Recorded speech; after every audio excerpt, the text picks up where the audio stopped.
Hello everyone, and welcome to another Genshin video. Today, it is that time again to take a look at the main event of this version, and since we got a new area, we can check it out as well. Once again, no background footage, so you'll see me mostly looking at the script, unfortunately. But I'm gonna be super honest with you.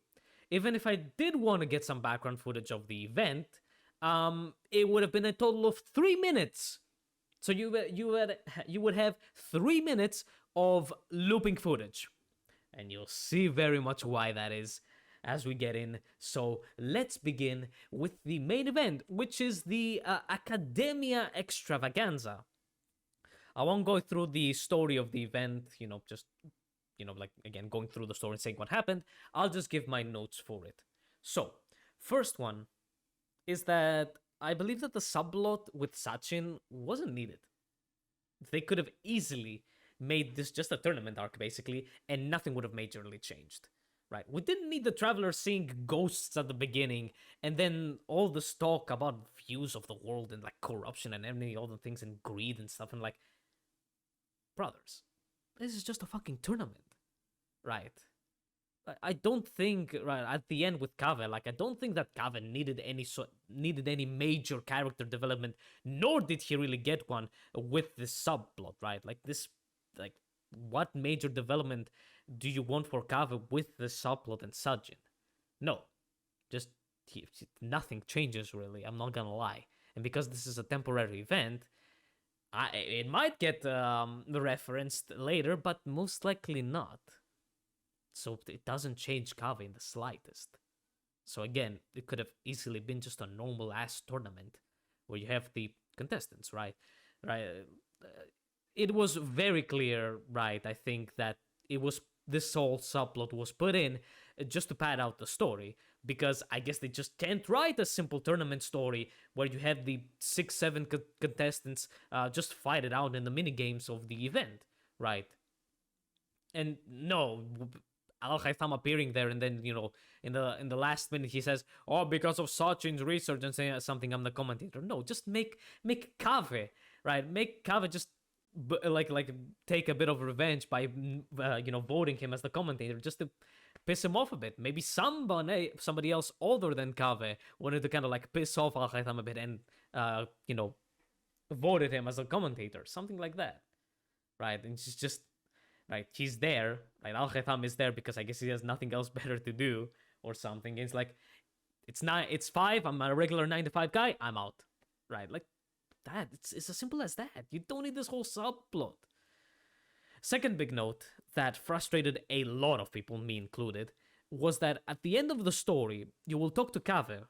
You have the option to tell him about his father or not. If you don't, Al Haytham tells him. Right, you have a screen fade to black. You spawn back at the teleport, then there's Al Haytham and Kave suddenly. But still, Al Haytham tells him about his father. Right. The thing is, the end of the story changes majorly because of this decision. If the Traveler tells Kave, he gets very depressed and leaves. He's just super depressed, super sad. But if you let Al Haytham tell him, not only does Kave not get so depressed, but the talk with Al Haytham shows another angle of their relationship, of their roommate relationship. They don't just fight constantly, nor do they want to constantly cause harm to each other, right? And just fuck with each other. They are both logical people. They just have different opinions on stuff and different ways of viewing the world. And this dialogue at the end is actually very crucial for the development of this duo, of these characters. So I don't understand why they fucked up this thing so much. It seriously is majorly different depending on what you choose. You lose a lot of dialogue, and again, a really good moment with Kave and Al Haytham. It pissed off a lot of people, and yeah, and it's insane. And this relates a bit to another note that I have, which has to do with Layla. So here's the thing: if you don't know, here's something that happens. If you don't do Faruzan's hangout, you get a character introduction card when you meet her, which has happened with a lot of other characters if they don't appear in an event or a hangout or something. All right, main quest or something. Because of the fungi event though, and if you did it, you did get to meet Layla, so you don't get one. But in the second act of the event, Layla's other personality appears because she's a schizophrenic. She has two personalities, one that takes over when she sleeps, when the normal one sleeps. But the traveler and this other Layla acts like they have met this personality before. And it's like, what? I didn't do the hangouts to learn, I didn't do the hangout to learn more now, to learn more about Layla. Nor do I even have Layla, actually, to be honest. So yeah, nor did the other personality appear in an Archon quest, the event, or anything. So they went through the trouble to fuck players up with the cave interaction and decision, but it didn't bother to change the dialogue for Layla if you do her hangout. Where even if the other Layla doesn't appear in the hangout, at least you get to know Layla a bit more. And I can guess you can say that the other personality, has seen the traveler, has observed the traveler a bit more, right? So when you meet the other Layla in the event, the traveler should be a bit more surprised, at least. But no, that doesn't happen, right? So that's a kind of a problem. And again, they went through the trouble to fuck players up by having them miss a dialogue with Al Haytham, but this simple thing, no.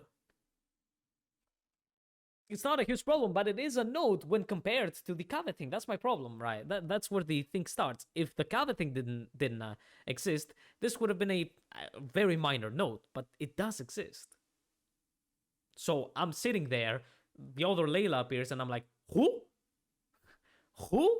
She's a schizophrenic, but why does the traveler feel like they know her? Look, overall, the story was nice and cute. But I stand by my ground that I think that the sub story with Sachin was not needed. That's not my main thing, to be honest. I kind of like ruined the thing. It just was there to pad out dialogue and the story, and I would have so much rathered if it was just a nice simple tournament arc, right? And at the end, like have Kave treat people to the dinner, but also treat like Faruzan, which he spent a lot of time in the mini games, like helping each other out, and me like knowing about each other, getting to know about each other, right? Why wasn't Faruzan in the dinner with Kave? But we had the fucking Sajin thing. On the gameplay side of things, because those are all my notes for the story. I don't know if we have had a more boring event than before. Windbloom sucked more than this, but it sucked because it had 3 minigames only, and one of them was just taking pictures, while the other ones were an okay rhythm game and a shitty Pac-Man ripoff. But this time, everything was just incredibly boring. The minigames weren't broken or ripoffs per se, like arcade ripoffs, which I had like 3 times in a row right now. But again, they weren't exactly broken or fundamentally didn't work or something that we were like, the fuck is this? They just were boring. I legit barely saw anybody talk about the gameplay on forums and discussions of this, like the gameplay side of this event, because I genuinely think that these minigames were so boring that people turned off their mind when playing them, and when they just finished with them, they've instantly forgot about them, and they just left their minds, right? I think that's actually what happened. Like, so why don't we just waste our time looking at them one by one, huh? First, there was this building minigame where you needed to use constructs, like you had like ladders and other kinds of stuff to reach all the checkpoints in a stage. It sounds okay in theory, but in practice it's extremely easy and boring, not to mention the god-awful controls for placing stuff and moving the camera. It absolutely sucked. Most of the time, it's literally on placing things because the controls are so bad, rather than actually playing the stage. And because they have like the dendro ziplines and some stages, you can just place the dendro zipline and literally do anything. And it's like, where's the fun in that? Like, there's nothing fun. Yes, the score, like the thing is kind of like placing the least you can, but there really isn't a point, especially again when the controls are so bad.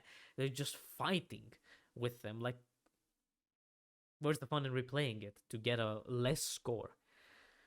Second minigame was a treasure hunting minigame. Problem number one for this one. They give you a temporary gadget. Another one. Yay. So this patch, you had to use a gadget they give you in the new area in the desert, the dendro compass in the new desert so that you can find chests, and this gadget. So if you didn't complete the new area, you have to juggle 3 gadgets. Two when you're going in the new area and exploring, and 1 when you're doing the event. So you're just going back and forward, back and forward. This minigame is an exact copy of a secondary event we had in the past, I think in Inazuma, where there was like a ruin guard that was affected by something and you had to find like these energy pieces or something like that.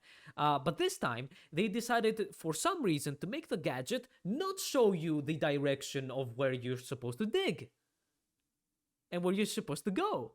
And there were also enemies and plants that freaked out the gadget and showed you wrong readings. Wow.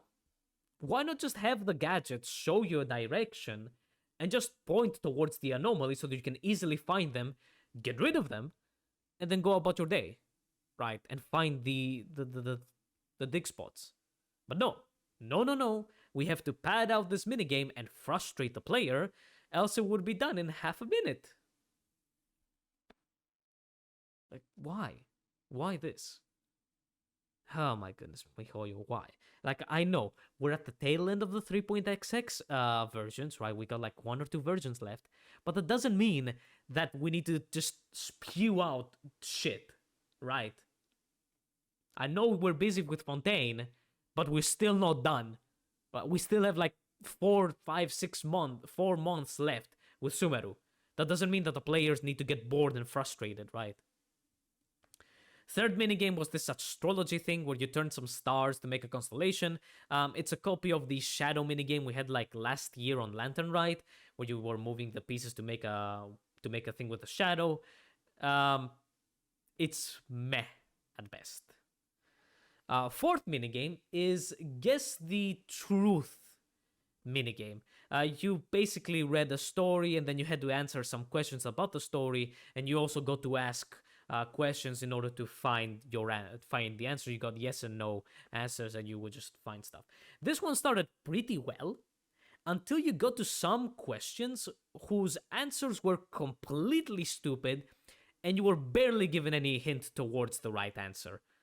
One example of that, because there were plenty, is in the first story, where the story is that someone went out on an expedition or something, they encountered enemies or like started raining, and they sent their pet bird to send a message and alert other like forest rangers or somebody to help him out. Most of the questions you have to answer revolve around finding that the companion that the guy sent is a bird, because they give him a name, and then it's like, who is this guy? What is this guy? Or was it a human actually? No, it's a bird. But then you're asked, why was the named bird the only person wet, right? Why was the bird the only thing that got wet? Well, the very easy answer is that it was a fucking bird and it flew through the rain to deliver the message, and everybody else brought some sort of rain protection to go help the guy, right? To protect him against the rain. But the correct answer is that the bird didn't bring any rainproof gear. What? It's a fucking bird. Of course it's not gonna wear a fucking raincoat or protective gear. But because they allow you to answer the questions whenever you want, they need to change the answer and the question so that you don't just find it out by reading the answers, right? Because it becomes too obvious if the answer there is it flew through the rain or he flew through the rain, right? Because you're like, oh yeah, in the other questions there were bird answers, so there it is, right? So why didn't they just lock answering the truth before you find all the key points, right? So that you don't need this. I just don't know. And also, you can just ask as much as you want. There is no punishment for asking everything and asking the things multiple times. So what the fuck is the point in all of this? There is no goal to answering with lower questions, nor is like if you did some sort of really dumb question, you lose a life and then you need to do it all over again. Which, I don't know, would make sense, but no. We gotta do these stupid questions. And there are more, I said, there are more examples of this dumb answer thingy, but I won't go through them. We're already in it. Like, seriously, it pissed me off so much trying to find the answer. Because, again, there are no hints to that. You just gotta ball it, like, just go YOLO. And it's like, it's a fucking bird, brother. Why is the answer rainproof gear? What does that have to do with a bird? I don't know, did I read it wrong? I highly doubt. Fifth minigame, because we gotta continue, is a very simple combat minigame that is done in 1.5 minutes. Nothing here. There are some buffs and debuffs. 1.5 minutes is all it takes. Because we have to have mandatory combat minigame when you have like 4 or 5 minigames in a festival. And lastly, the final minigame was, I'm not joking, a literal copy of those shitty mobile games you see everywhere filled to the brim with ads, where, you know, there's a PNG of a copyright character and they just, you know, automatically go for, they just auto running and you just jump to collect like shitty coins and there's like fucking Mario sounds or whatever. It was literally that. Like, for some reason, they tell you to press the button on a rhythm, but there is no rhythm. You can just completely ignore the music and just press the button when you see a coin or something appear. There's like a board with gates, and you just press the button. I don't understand why they like sort of market it as a rhythm minigame. It is not a rhythm minigame. You aren't pressing the button in correspondence to an instrument or something. There's nothing. Like, there is no rhythm. You're just pressing a fucking button. I'm seriously lost on this. And then, like, again, it's just press a fucking button. You do nothing. You just sit there and go. And that's it. Gameplay, brothers. We have a whole ass, big ass open world. We have so many combat mechanics, so many puzzle mechanics with elements. Just button press to collect coins and jump. So yeah, overall, all of these were so boring, my goodness. And for the love of whatever you believe in, why is every single one of the main events in 3.xx a fucking festival? Right, I have gotten so fucking tired of these festivals, I cannot stand it. And all of their gameplay has been bad to boring at best. I seriously just... Oh my god. I seriously cannot stand another festival. I'm not, like, it's insane, right? Sumeru Festival, like fucking, Inazuma Festival, Sumeru Festival again, Lantern Ride, Festival again, Windbloom, like, my fucking god, stop, please stop it. And it's constantly the same thing, 4 or 5 minigames whose gameplay fucking sucks. Or the Pokemon minigame, which is pretty, like, split on opinions, but to be honest, I think I had plenty of good reasoning on my review that it was super boring. Right. So, what is this record of just constant garbage with these festivals? Do something else. I can't stand these festivals. I'm gonna lose it. Oh my god. Alright. Done with that. Get this out of the way. Let's check the new area out. Alright. As a general opinion, I was not really crazy with this new area. I did not enjoy it that much. And I think I need to start explaining for that. First, I got tired of the desert. Right, 3 desert areas in a row with nothing split between them. Right, no back to Dragonspine or something. No. And so many minigames, also so many secondary events being in the desert. I so got tired of deserts. Like, yeah, and from what I've seen, other players have also been tired out. So I think I'm not the only one here. It's a simple one, and like, lots of people agree that three whole ass desert areas and only one forest. We're in fucking Sumer, where everybody was expecting more forests. To be honest, I think people were expecting more desert in Natlan with volcanoes and deserts, right? So three fucking desert areas in a row. I like the beach. I like the oasis that's like that is in the new area, but it's a very small area, and that's it. All of the other thing is a fucking desert. Yeah. Second, I did not enjoy using Sarus at all, the new gadget. It pissed me off on so many levels. One thing is that every time you use her and you exit, you go back to the Traveler, you get a loading screen. Every single time. And because 80% of the new area and its puzzles are centered around her, you get so many loading screens. Worst case, are these trees or something with these little creatures where you approach them with Sorus, right? You go there, you see one. You need to switch to Sorus, activate them, go back to the Traveler, talk to the thing, then back to Sorus, and then back out to get the chest. Why? Why this back and forward? Another thing is that you have limited range on Sorus. That makes sense. But there isn't an area indicator on the minimap to easily show you the limits, the borders. Yes, the screen starts to fade at some points, but it's much better to have a more accurate representation of the limits, right? If whenever you activate the Sorus, you got a nice line, a nice area in the minimap, right? To know how far you can go with Sorus, it would have been so much better than just fading out. Because the screen might start to fade, but you're like, if I go just a little bit further with that, will I go back? Or can I go a little bit more? Right? How much screen needs to fade in order for me to go back? You don't know that. You don't know that. My goodness. Oh my, I couldn't stand this area with Sorus. Like, seriously, they literally tell the players, don't play the game. Completely forget about your characters, forget about your party, combat, and your abilities. Here's an RC copter. Here's an RC helicopter. That's what you're playing now. That's what Genshin is now, boys. Fuck all the characters you pulled for. Here's an RC copter. That's what you're gonna use to explore. What? And it didn't even use Sorus in ways you would expect a remote controlled like unit or gadget to be used.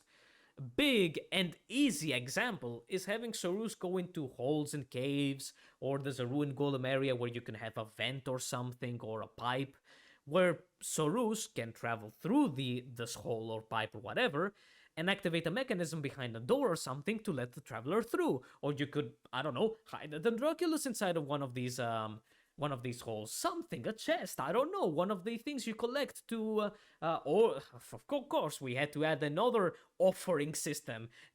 We have the Statue of Sevens, we have the Aranara tree, now we have this fucking pool in the ground where why so many offerings? Right, why so many offer mechanics? Okay, right, but hide one of these inside of one of these holes, but again, right, like, think about it. Think about any remote controlled gadget in a movie or a game, right? Fucking Metal Gear Solid with the Nikita launcher, right? This is a very standard thing to do with a remote control thingy, but it's nowhere to be seen in Genshin, right? If at least Sorus was used like that, where it does something the Traveler cannot fucking do physically, that would have been fine.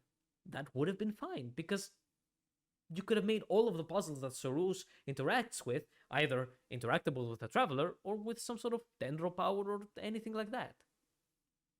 I didn't need to use a gadget to get the Dendrograna to shoot the hoops and stuff with Dendro. Why do I need to use Sorus to drop shit on the ground? I mean, at least they brought back the bomb minigame from the Mondstadt domain, but why do I need to do that with Sorus? We have had the Amber things in Liyue where you could just break it with Geo. Why not this one? Why do I need to constantly switch on and off? Right, like, come on. Other than that, The world quest didn't excite me that much. There was so much fucking dialogue. I cannot stand the Genshin dialogue, man. So much filler bullshit. So many uh like terms thrown at you just constantly, like this tribe, this mechanic, this thing from the ancients, from the past. And like, stop with the fucking thing. Just call it something. Just call it something that we know, something that I'll use in my normal like daily life. Why must it be this extra name, extra crazy name, just to have a reference to a culture? I'm sorry. Yeah. Oh, but a super big complaint about this area is that you take 5 steps or you do 2 puzzles and you are constantly stopped by tutorials for puzzle mechanics that you will use twice or 3 times max and then never again. Every other puzzle had a tutorial pop-up only to never be seen again. It's so frustrating being constantly stopped to learn a new mechanic, never to see it again. How many times did you use the drum mechanic? Right, you entered the cave, right? You saw the drawings, you got the drum, you do it twice to do 2 chests in that same cave, right? Twice in that same cave, and then once at the end of the quest with the drums. 3 fucking times, and you get 3 paragraphs of dialogue to explain you the mechanic. Never to see them again. Like, come on. Every single puzzle, like, you went to get the pyro drum, right? Mechanics. Tutorial. Once. You used that thing once fucking once to get the pyro drum, but they had to fucking stop you and get a pop-up with tutorials. Seriously. Oh my goodness. It frustrated me to no end. I'm serious about this. Let the player figure it out. You don't need to constantly do it. And when I believe with the pyro drum, actually, if you fail it, you just get Sorus to guide you or something. I remember like that because I went and did it out of order because I was just exploring. I didn't start the drum quest. I had 2 of the 3 drums genuinely before I started the drum quest. It's like, oh my god. Oh, by the way, the water drum thingy, I actually completely destroyed it with Scaramouche. I did not use Sorus or anything. I just broke it with Scaramouche. And thank fuck. Also thank fuck that there wasn't a level system, that you needed to do something other than the main quest to actually get their level up. Fuck you Clearance, and fuck you Lillipar for that bullshit. Thankfully, nothing was gated behind levels for the gadget. Or everything was done with the main quest and we're good. And that's it. That's the main event, and that's the new area. Closing thoughts here.